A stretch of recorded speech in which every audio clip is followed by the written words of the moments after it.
Shalom Bapak Ibu yang dikasihi Tuhan. Apa kabarnya? Semoga Bapak Ibu selalu sehat dan bersukacita di dalam Tuhan. Nah, senang sekali saya, Penatua Katalia Kurnia Gunawan dari GKI Manyar Surabaya, bisa kembali menyapa Bapak Ibu Saudara di dalam program Sapaan Gembala Sinode ini. Nah, sebelum kita bersama membaca dan merenungkan firman Tuhan, mari bersama kita berdoa memohon hikmat dan pertolongannya. Ya Tuhan, kami mengucap syukur untuk hari yang baru, untuk nafas kehidupan yang masih Tuhan anugerahkan kepada kami. Kami boleh bersama-sama diberikan kesempatan untuk membaca dan merenungkan firman-Mu. Tuhan, biarlah Engkau sendiri yang membuka hati, pikiran, dan telinga kami, supaya kami dapat memahami dan juga melakukan firman ini di dalam kehidupan kami. Terima kasih Tuhan, dalam Kristus Yesus kami berdoa dan mengucap syukur. Amin. Nah, Bapak Ibu Saudara, kita patut bersyukur karena situasi pandemi COVID saat ini sudah semakin membaik. Mungkin ada di antara Bapak Ibu yang sudah mulai bisa beribadah di gedung gereja meski dengan jumlah yang terbatas.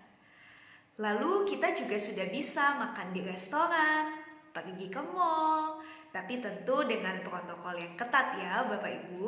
Jangan lupa untuk selalu prokes. Nah, ngomong-ngomong tentang pergi ke mall nih, saya ingin menceritakan satu pengalaman tidak terlupakan ketika satu kali saya jalan-jalan di mall bersama dengan teman saya dan juga adiknya yang masih kecil. Usia si adik mungkin sekitar umur 4 tahun.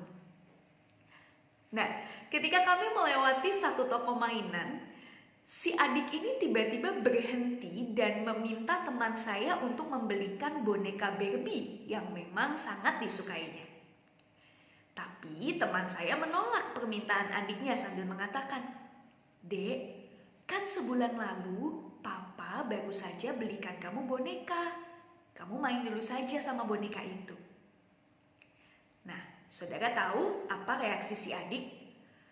Dia langsung menangis dengan kencang sambil berteriak, "Kakak jahat! Kakak gak peduli sama aku." Bahkan volume suara tangisannya menjadi semakin kencang, makin menjadi-jadi, ya dengan harapan mungkin supaya si kakak ini luluh dan mengabulkan permintaan si adik. Tapi di luar dugaan, saudara, teman saya ini justru membiarkan adiknya menangis. Dia hanya diam saja sambil mengamati, sampai akhirnya si adik ini kehabisan tenaga untuk menangis dan dia terdiam. Lalu ketika si adik sudah lebih tenang, sudah mulai diam, lebih calm down gitu ya, teman saya langsung mengajak si adik dan juga saya untuk pergi ke satu toko es krim. Dia membelikan si adik ini es krim sambil sekali lagi memberikan pengertian bahwa kenapa pada saat itu dia tidak mengabulkan permintaan si adik. Dan akhirnya si adik ini mengangguk dan dia kembali berjalan bersama kami dengan ceria. Nah Bapak Ibu Saudara, kenapa sih saya menceritakan pengalaman ini? Karena begini, bukankah reaksi si adik kecil yang saya ceritakan tadi juga seringkali menjadi cerminan atas reaksi kita? Ketika kita berjumpa dengan satu peristiwa yang tidak kita harapkan, atau mungkin menghadapi sebuah pergumulan yang tidak kunjung berakhir, padahal kita sudah terus berdoa dan berharap kepada Tuhan, maka bisa jadi kita akan marah, kita uring-uringan, lalu kita memilih untuk menghakimi Tuhan, menilai bahwa Tuhan itu jahat, Tuhan itu kejam, Tuhan itu tidak peduli dengan doa-doa kita. Bahkan mungkin ada yang menganggap bahwa Tuhan itu sengaja menghancurkan kehidupan kita. Saudara, hal inilah yang juga sempat dirasakan dan dipikirkan oleh Ayub. Ayub juga sempat berpikir bahwa Tuhan tidak adil terhadap dirinya, bahwa Tuhan sengaja membuatnya berputus asa. Padahal dia sudah sedemikian rupa menjaga hidup yang benar dan kudus di hadapan Tuhan. Ayub sempat merasa bahwa Tuhan tidak peduli kepadanya. Padahal Ayub sudah berulang kali berseru kepada Tuhan. Nah saudara, inilah kita sebagai manusia. Kita seringkali menganggap diri bahwa kita yang paling tahu apa yang terbaik buat kita. Sehingga dengan mudah kita seringkali memberikan penghakiman kepada Tuhan ketika sesuatu berjalan tidak sebagaimana yang kita harapkan. Nah oleh karena itu saya ingin mengajak kita untuk memperhatikan bagaimana sih Tuhan menjawab Ayub di dalam kekecewaan dan juga kemarahannya. Saudara, saya mengajak kita untuk membuka Alkitab kita. Mari kita buka dari Ayub pasal 38 ayat pertama sampai ke-11.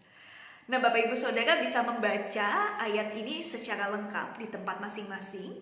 Tapi izinkanlah saya untuk mengajak kita memperhatikan beberapa bagian di dalam bacaan ini. Nah yang pertama, perhatikan Bapak Ibu. Di Ayub pasal 38 ayat 4 sampai 5, di situ Tuhan memberikan beberapa pertanyaan demikian. Di manakah engkau ketika aku meletakkan dasar bumi? Ceritakanlah kalau engkau mempunyai pengertian. Siapakah yang telah menetapkan ukurannya? Bukankah engkau mengetahuinya? Atau siapakah yang telah merentangkan tali pengukur padanya? Nah Bapak Ibu, mengapa Tuhan memberikan pertanyaan-pertanyaan ini? Karena Tuhan ingin menunjukkan bahwa sesungguhnya Ayub dan kita semua itu adalah manusia yang sangat terbatas. Kita seringkali menghakimi Tuhan dengan pemikiran kita yang begitu terbatas.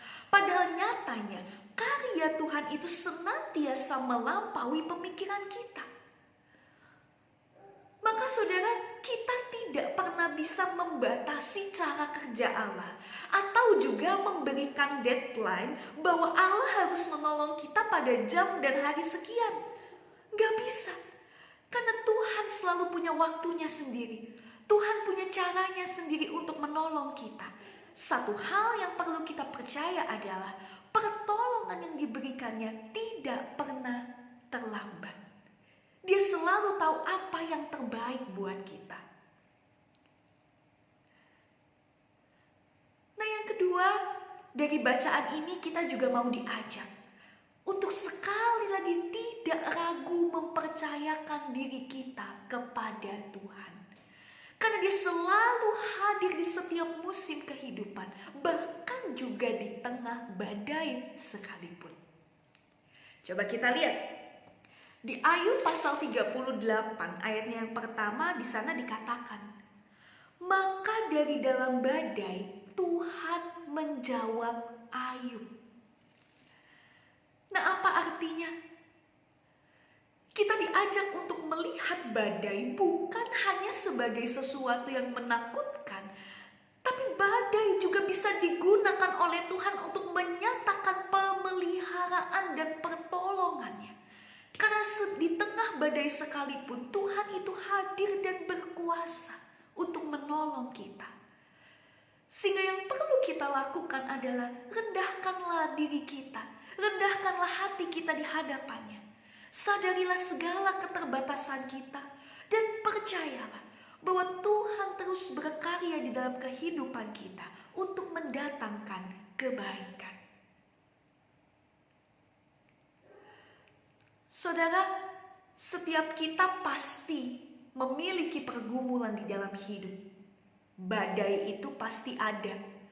Tapi respon kita atas badai itu adalah pilihan.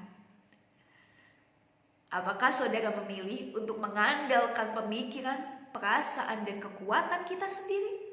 Atau justru kita memilih untuk bergantung dan berserah penuh pada Tuhan yang kuasanya tak terbatas. Kiranya Tuhan memberkati kita. Amin.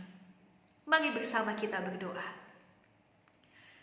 Ya Tuhan, Kami mohon ampun apabila kerap kali kami marah, kami uring-uringan, kami merasa Tuhan jahat kepada kami ketika sesuatu berjalan tidak seperti yang kami harapkan. Tapi firman Tuhan pada hari ini mengajarkan bahwa kami manusia sangat terbatas. Kami mungkin hanya bisa melihat 1 meter atau 2 meter yang ada di hadapan kami. Tapi Tuhan mampu melihat jauh lebih besar daripada apa yang kami lihat. Tuhan, ajarkanlah kami untuk terus berserah dan bergantung kepada Tuhan. Sebab kami percaya bahwa Engkau selalu mendatangkan kebaikan kepada kami. Rancangan-Mu adalah rancangan damai sejahtera buat setiap kami. Terima kasih Tuhan, terima kasih. Kami mau memulai hari ini dengan terus mensyukuri karya penyertaan Tuhan dan berserah kepada Tuhan. Terima kasih. Dalam Kristus Yesus kami berdoa dan mengucap syukur. Amin.